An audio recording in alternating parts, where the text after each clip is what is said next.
Y aquí está Ángel Verdugo. Ángel. Muy buenos días, Pascal. Buenos días a quienes nos escucha en este momento. Voy a hacer la aclaración de que no compraré boleto porque tengo tan mala suerte que incluso podría sacármelo el avión. Entonces, imagínate cómo O le sea, hago. mala suerte sería sacarte el avión. Efectivamente, porque no tengo espacio en el edificio donde vivo para acomodarlo allí. Pues o sea, eso es lo único que me impide, ¿no? Pero, por ejemplo, puedo venir en el avión de allá De la colonia aquí, Cuauhtémoc hago menos aquí. tiempo. Sí. El problema es que ya tengo Pero es que... para distancias largas, no para distancias cortas. Ay, ay, ay. Pero sí es una distancia larga de aquí. ¿Puedo dejarlo ahí en el camellón? ¿Puedo dejarlo en el camellón? Mira, esto parece cosa de chiste, pero ¿cómo se podrá explicarle al presidente que ese avión no puede venderlo, no puede disponer de él porque no posee la propiedad de ese activo? El arrendamiento financiero es muy preciso en eso. Tú tienes el usufructo en tanto no pagues lo que se llama Sí. valor de Lo salvamento. que tiene una persona que está comprando un auto con financiamiento es una cosa que llaman carta factura. No tiene Efectivamente, la no factura. tiene la factura. ¿No? Y por lo mismo, con la Y en- carta factura no puedes vender el Así coche. es. Y en el caso del No, pues si no arrendamiento sería muy fácil, financiero, ¿no? claro. ¿No? O sea, Pagas una mensualidad y luego lo vendes. pues, ¿no? Matas víbora en viernes. Efectivamente. Sí. Lo que pasa es que cuando ya se vence el plazo, los 36 o 48 meses, Sí. en ese momento te preguntan, ¿quieres comprar el vehículo o lo regresas? Si tú lo regresas, no pasa nada. Es decir, Sí. ya ellos le buscarán comprador porque hay una parte que todavía no está pagada. Eso se llama el valor de salvamento. Entonces dices, sí, me interesa porque yo lo he manejado Ya me desde encariñé nuevo, con yo ese me coche. encariñé con él, Sí. está bien cuidado. Entonces, ¿cuánto falta? Entonces ya te dicen la cantidad. Entonces ya pagas tú eso y entonces sí te transmiten la propiedad plena de ese bien. Pero realmente yo no entiendo cómo, o sea, es absurdo que teniendo un secretario de Hacienda ahí, pues no le pregunte, a ver Arturo, ¿cómo está esto? Aquí tú que eres buen tecnócrata, según él, según López, pero esto, repito, es pues una payasada. Yo no sé si el presidente lo haga consciente o inconscientemente. De las dos maneras, cualquiera que fuere una de ellas, es una pérdida de imagen, de seriedad. Un jefe de Estado debe cuidar esa investidura, pues. Y este tipo de expresiones lo único que hacen es ridiculizar a quien las emite. Pero en fin, así es esto, pues, y todavía faltan casi 5 años. Muy bien. Vayamos ahora al tema que dejamos inconcluso ayer. Mira, Pascal, una de las cosas que he mantenido yo desde hace muchos años es la no concordancia del andamiaje jurídico en buena parte de él con la realidad que hemos construido en los últimos 30 años, desde 1987, que se abre la economía, que empezamos a implantar un nuevo modelo de desarrollo. En general, la clase política mexicana es renuente a hacer cambios profundos en el aparato jurídico. Tú puedes ver ahorita cosas que son absurdas, y recuerdo solo una ahorita. Cuando era senador, hace creo que 4 legislaturas, hace 12 años, el distinguido panista Juan José Rodríguez Prats, cuando estaban discutiendo, creo que fue en el sexenio del presidente Zedillo, estaban discutiendo la reforma eléctrica. Entonces, cuando ya le echaron un montón, ya sube a la tribuna don Juan José y les dice, bueno, está bien, ya, pero les pido por favor que cambien un adverbio para que sea congruente el texto, porque decía que la generación de electricidad o de energía eléctrica era facultad exclusiva del Estado mexicano. Entonces dice, quiere decir que si una persona va en su bicicleta y con el dínamo va generando, está violando la Constitución. Vamos a corregir eso. Ni eso le aceptaron a don Juan José Rodríguez Prats. Es decir, es algo ridículo el negarse a eliminar partes de la legislación que ya no tienen ningún sentido.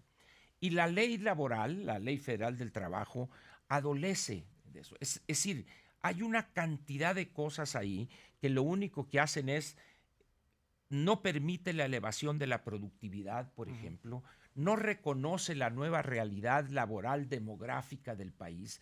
Si tú ves ahorita, Pascal, la composición de la mano de obra que está en las plantas automotrices en el Bajío o las maquiladoras que están en la frontera y en algunas ciudades dentro del territorio nacional, no nomás en la frontera, encontrarás que muchos de ellos estudian o muchos de ellos han llegado a niveles, por ejemplo, de preparatoria o 1 o 2 años de universidad.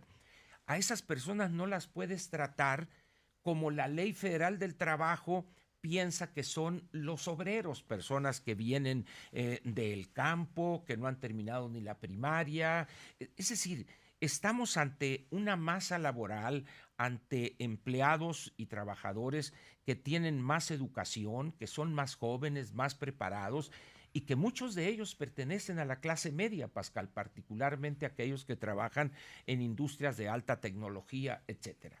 Entonces, cuando se habla de estos contratos, lo que debería preocupar no es si vence el 31 de diciembre, sino si se han respetado los derechos en materia de seguridad social, aportaciones al Infonavit, al SAR, etcétera. De tal manera que el trabajador tenga la libertad de moverse en los mercados laborales. Por eso muchas empresas, Pascal, no quieren contratar, prefieren pagar horas extras, porque las rigideces impiden muchas veces el despedir a un trabajador. Es muy caro en México despedir a un trabajador. ¿Y qué es lo que sucede? Lo despiden y empieza el pleito y muchas veces el abogado le dice, no, hombre, espérate, aguanta, porque el tiempo que pasa están los famosos salarios caídos. Ahora, eso ya cambió, hay un límite, pero había casos en que si la empresa le pagaba la liquidación a ese trabajador después de 5, 6, 8, 10 años, la empresa quebraba prácticamente, ¿no? Entonces, que estamos aquí ante una situación donde tanto el presidente como el director del Seguro Social y la secretaria del Trabajo piensan que estamos en los años 50 o en los años 60.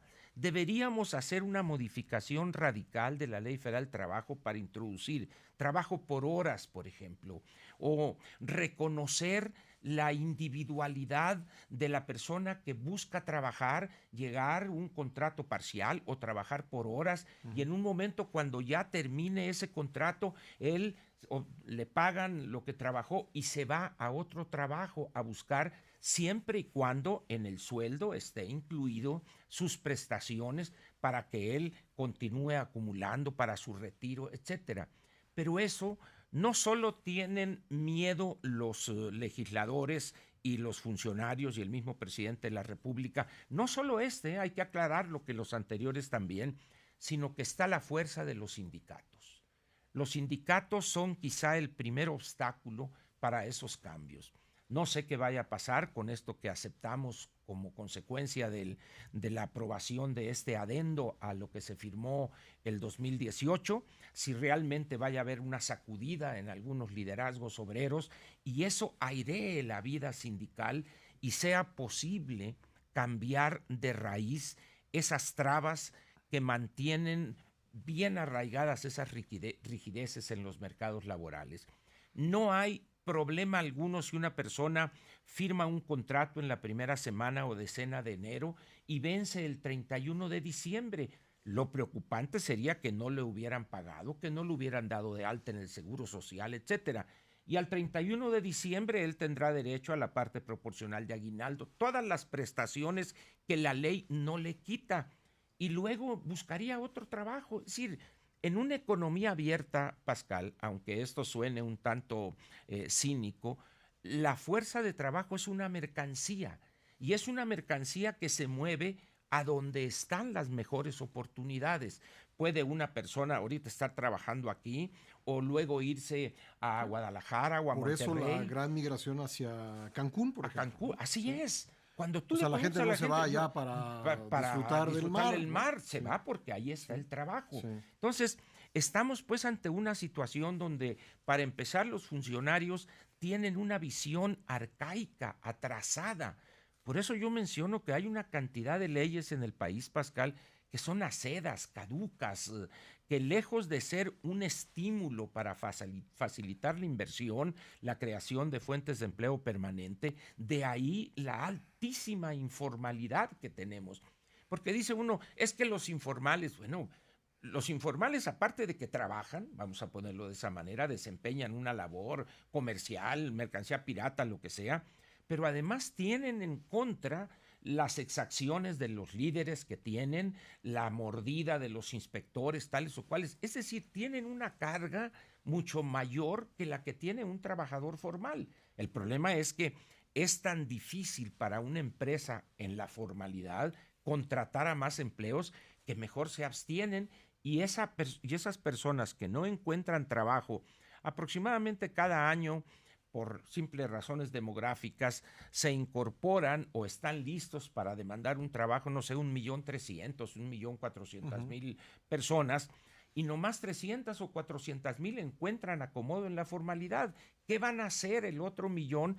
Pues en algunos casos vivirán con la familia o estudiarán, pero habrá cientos de miles que tienen que trabajar, están casados o contribuyen a la casa familiar.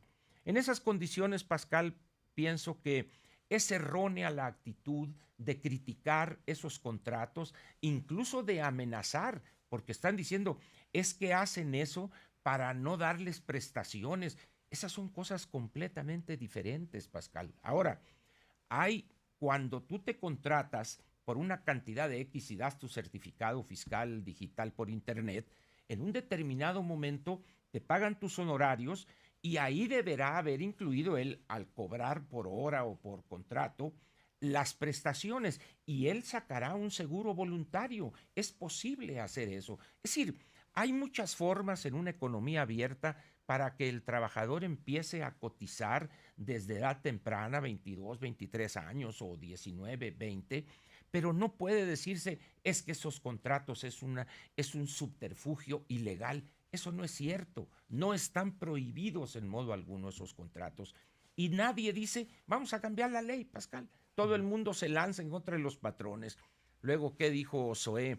14,000 empresas cancelaron toda su nómina y 60,000 trabajadores perdieron su empleo. Si tú divides 60,000 entre 14,000, estamos hablando de 4.3, 4.4 trabajadores por empresa, Pascal. Son microempresas que se crean o que se abren para Como Navidad. Es el 97, 98%. Así es de las empresas. Yo te digo, ese es el panorama, pues, y se junta, y tenemos la tormenta perfecta, con legisladores que tienen pánico modificar de raíz una serie de cosas que hay en las leyes que impiden el desarrollo y el crecimiento económico. Ángel, gracias. Nos vemos el lunes. Buen fin de semana. Gracias. Igualmente.